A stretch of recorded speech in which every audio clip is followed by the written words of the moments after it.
దేవునికి మహిమ కలుగును గాక. మన ప్రభువును రక్షకుడైన యేసుక్రీస్తు నామంలో అందరికీ వందనములు. ఈరోజు పరిశుద్ధ గ్రంథంలోని వాక్య పుటనము ఇర్మియా 31వ అధ్యాయము 21వ వచనం నుండి 30వ వచనం వరకు. ఇశ్రాయేలు కుమారి, సరిహద్దురాలను పాతించుము, దోవచూపు స్తంభములను నిలవబెట్టుము. నీవు వెళ్ళిన రాజమార్గము తట్టు నీ మనసు నిలుపుకొనుము. తిరుగుము, ఈ నీ పట్టణములకు తిరిగి రమ్ము. నీవు ఎన్నాళ్ళు ఇటు అటు తిరుగులాడుదువు?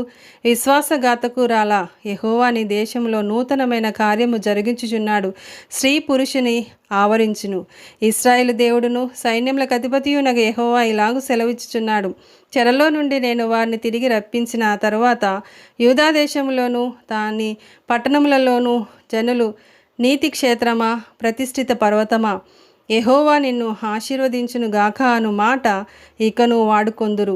అలసియున్న వారి ఆశను తృప్తిపరచుదును, కృషించిన వారినందరినీ నింపుదును.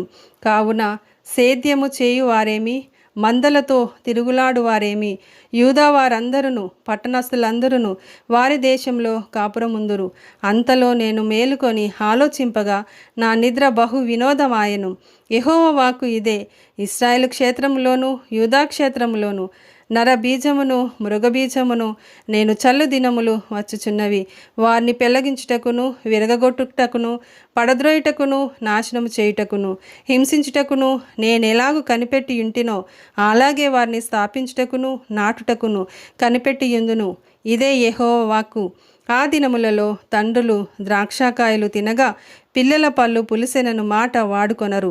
ప్రతి వాడు తన దోషం చేతనే మృతి నొందును. ఎవడు ద్రాక్షకాయలు తిన్నునో వాని పల్లె పులియును. ఆమెన్.